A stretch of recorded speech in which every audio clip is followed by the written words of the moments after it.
Azərbaycan qadını tarix boyu şərəfli və müqəddəs adını uca tutmaqla müdrikliyi, işgüzarlığı, saflığı və mübarizliyi ilə ölkəmizin ictimai, siyasi, mədəni həyatında fəal iştirak edirlər. İstənilən işin öhdəsindən gəlməyə qadir olan qadınlar bayram gününü də iş başında keçirirlər. Birinci yolda 35 dəqiqələ maaşıq keçdi. Aydındır.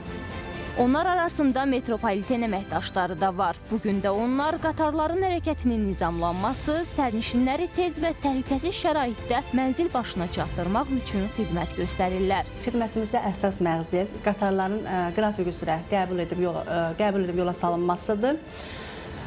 Stansiya iş texnoloji proseslərini yerinə yetirmək, sərnişinlərin təhlükəsini təmin etməkdir. Baxmayaraq, işimiz yorucudur, amma xalqımıza xidmət etmək üçün həqiqətən qürur vericidir. 8 Mart Beynəlxalq Qadınlar Günü münasibəti ilə bütün qadınları ürəkdən təbrik edirik.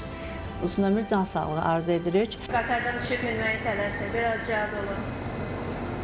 Artıq 2 ildən çoxdur ki, mən metropoliten əməkdaşı olaraq bayramı xidmət başında keçirdirəm və bununla da qürur duyuram. Bütün xanımların 8 Mart Beynəlxalq Qadınlar Günü münasibəti təbrik edirəm. Təkcə 8 Mart günü deyil, ilin bütün günü özəl və gözəl olsunlar. Gün ərzində şəhərimizin təmizliyinin keşiyində olanlar da bayram günündə çalışmaqdan zövq aldıqlarını deyirlər. Güman edirəm ki, hər bir xanım işindən asılı olmayaraq hər bir sahədə uğur qazanmalıdır. Biz də onun üçün çalışırıq.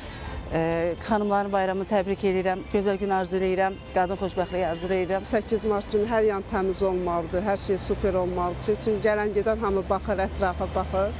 Şəhərimiz təmiz olmalıdır. Təbrik edirəm, neçə belə gözəl illərə çıxar. Ən əsası can sağlığı, xoşbəxtçilik arzulayıram.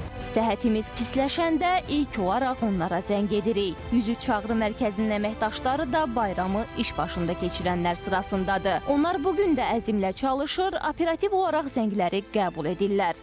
6 ildir ümumilikdə təcili yardımda işləyirəm. 2-3 il olub ki, 8 Martda mən işə düşmüşəm. Çox qürur vericidir, xalqımıza xidmət edirik. Azərbaycan qadınları hansı sahədə olur olsun, işlərinin öhdəsindən layiqincə gəlirlər və gəlməyə də davam edəcəklər. Biz 103 xidməti olaraq xalqımıza arzumuz odur ki, xatadan, qəzadan uzaq olsunlar, xəstəlikdən uzaq olsunlar, özlərinə fikir versinlər. Sonda biz də ARB 24 kollektivi olaraq irqindən, dinindən, hansı ölkədə olmasından asılı olmayaraq qadınları təbrik edir, uğur və müvəffəqiyyət arzu edirik.